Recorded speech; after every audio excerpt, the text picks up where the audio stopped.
Sorry about that. That was an emergency call.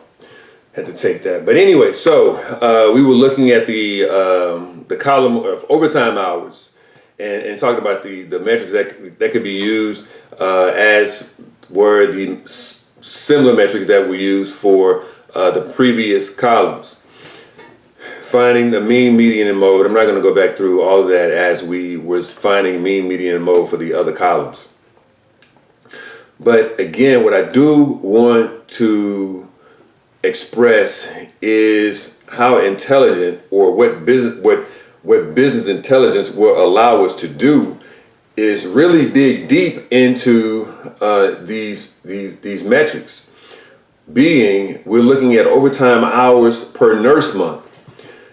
Just as we did in the previous, or with the previous columns, or the previous data within those columns, we can find the patient satisfaction score when the nurse month, or the average nurse month, is a certain value, and the readmission rate is within a certain percentage, and the average length of stay is a certain number of days. And, well, I guess we already talked about the patient satisfaction score. So that's what I'm saying. We don't just have to find patient satisfaction score. We can look at patient satisfaction score when we are looking at various metrics within other data points. So that's what business intelligence does for us, and it allows us to create the data visualizations.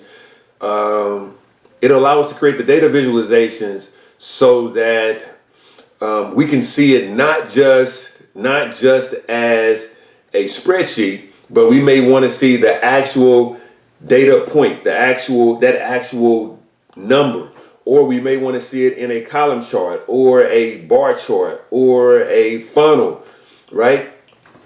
Again, I'm not going to go too deep into all the different types of visualizations, because I am going to be creating an actual report for a future video, so that you can actually see the data visualizations in the data, see the metrics in the data visualization. One thing that I did skip over that it just caught my eye, it says staffing level, nurse to patient ratio, right? Now, in this particular case, even though these are numbers that we're looking at, we would have to see it in report form in order for me to be real clear about it. But the staffing levels, 1 to 4, or 1 to 3.8, or 1 to 3.6, that's not something we can find the average, the mean and mode, that we can find the median for. But we can find, can we find the mean? We may be able to find the mean depending, but not really. But the mode we can, because we can see if there is a staffing level that occurs the most. If there's a staffing level that occurs the most. Me doing a real quick glance, I don't see just off top. Looks like I see a 1 to 4.2. I see a 1 to 4.2 that occurs more than one time, which would tell me that we can find the mode there. So this is one that would become kind of tricky, and this would be one that a hospital professional would say, well, I want to see it by average length of stays, or I want to see it by patient satisfaction score. This would be very particular, very specific to a hospital administrative person themselves. And that's what you get. Typically, you know, when we're talking about numbers, it's pretty easy, from a mathematical standpoint, to come up with the mean, median, and mode, right? And then show data on a column chart, or a bar chart, or a scatter plot. It's relatively easy to show that data from a mathematical standpoint. But now we get down to the very specifics of, I want to see this by nurse to patient ratio, 1 to 4, 1 to 3.8. And then those are questions that me as a tech person would go back to the hospital administrators, or the person that I would be communicating with within the within the hospital, typically that would be a business analyst that that would be the liaison between myself and the hospital and say, hey, what do you mean by nurse to patient ratio? How do you want to see that, right? And then that conversation will come up, okay, well, cool, this is what we're looking for, and this is how we want to see it. And then as a tech professional, I need to be able to show that data how they would want to see it, or show that response to that data how they would want to see it. But as a hospital professional, you already know. So now you're able to take this thing to the next level already, right? Now, here's the deal. Cheat sheet. Here's the deal. Cheat sheet. If you understand how to build a dashboard, if you understand data from the hospital perspective, understanding data from any other department or any other industry perspective, I should say, is not going to be an issue. So who knows, if you wanted to, transfer your skills to the next level and, do something different, maybe in another industry, you understand tech. Let me back up. Let me say that a little different. If you understand accounting, if you are an accountant, you probably can perform accounting in different industries. If you understand data, you probably can perform data analysis in different industries, right? But as a hospital administrator, as a hospital professional, what we're talking about right now is understanding the data from a hospital standpoint, okay?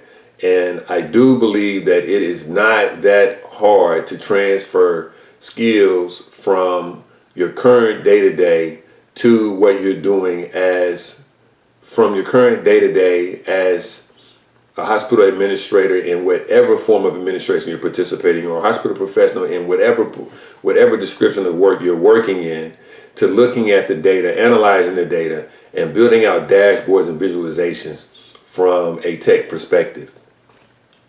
Now, you may say, well, hey, I'm already clocking six figures in my current position, so, why should I look at participating within my industry at the same, trying to transfer my skills to another department, and I'm already making that kind of money? Listen. If you can double your skills, imagine what you can do with your salary. If you can double your skills, imagine what you can do with your salary. I'm going to leave that there. I'm not here to convince anyone to move into tech. I'm just here to let you know that, hey, these are some things that you can do to make your job more efficient and productive and as a hospital administrator or a hospital professional.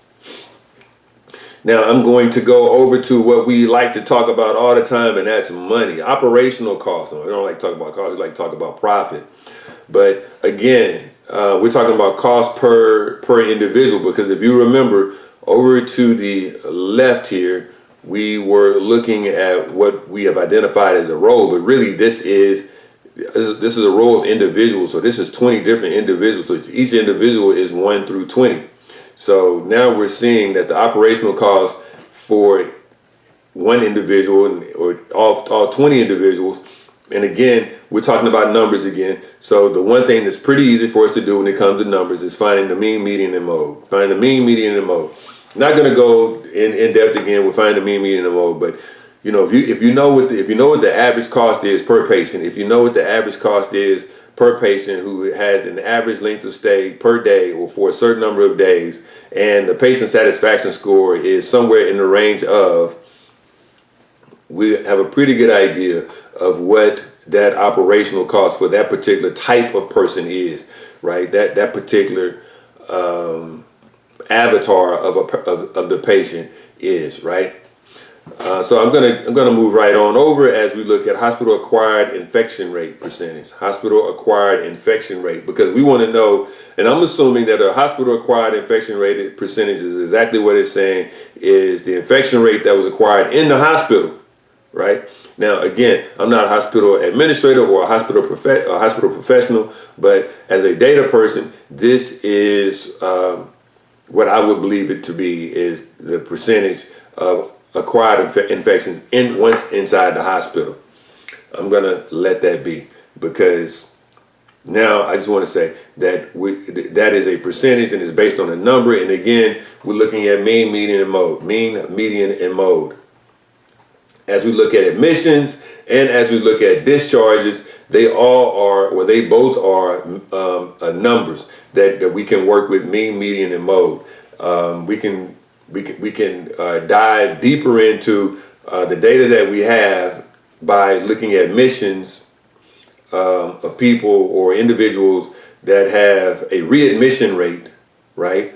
Or an average length of stay with a readmission rate, or that had a patient satisfaction score of a certain value. So again, we already know that we can find mean, median, and mode, but we can do deeper calculations to really get a better understanding of what the avatar of this particular individual or this particular patient is. At the end of the day, I am not here to overly convince or try to overly convince anyone that you should be using business intelligence. At this point, you should already know that business intelligence is not going anywhere. If you are not using business intelligence in your particular description of work at this point, who knows? Maybe you will and maybe you won't, but I am almost certain that your industry and your department and your business sooner or later is going to bring in business intelligence. And if you as an individual can show that, hey, I can perform this work as a business intelligence person, it could be a form of job security. It could be a form of saving your organization money by not having to bring in another person, but maybe even just give you a little bit more money to perform just a few more tasks using business intelligence, right? Anyway, if that would be you and you're interested in learning business intelligence, I have two things. One is a free webinar. You can go to my website, powerofthebi.com. That's right. You can go to my website, powerofthebi.com. You can sign up for my free webinar. Again, that's a free webinar. Just register for the webinar. We'll get in contact with you and make sure that you are in the webinar of your choice. And I'm assuming that in this particular case, I don't like to assume, but I'm believing in this case that you would want to be in a webinar with those of other people just like yourself that are in hospital administration. You're in hospital administration and you would want to participate in that webinar where we will show you in a day how to create a dashboard in a day. Now, that dashboard in a day is not really a whole day. It is a 6-hour course. It's a hands-on 6-hour course where we will provide you with the data and show you how to build out a dashboard in 6 hours. We call it a dashboard in a day. If you're interested in really learning Power BI, I have a course. It's called Power of the BI. And again, you can go to my website, powerofthebi.com, powerofthebi.com, and you can register for the course. The course, there's a new cohort every 30 days.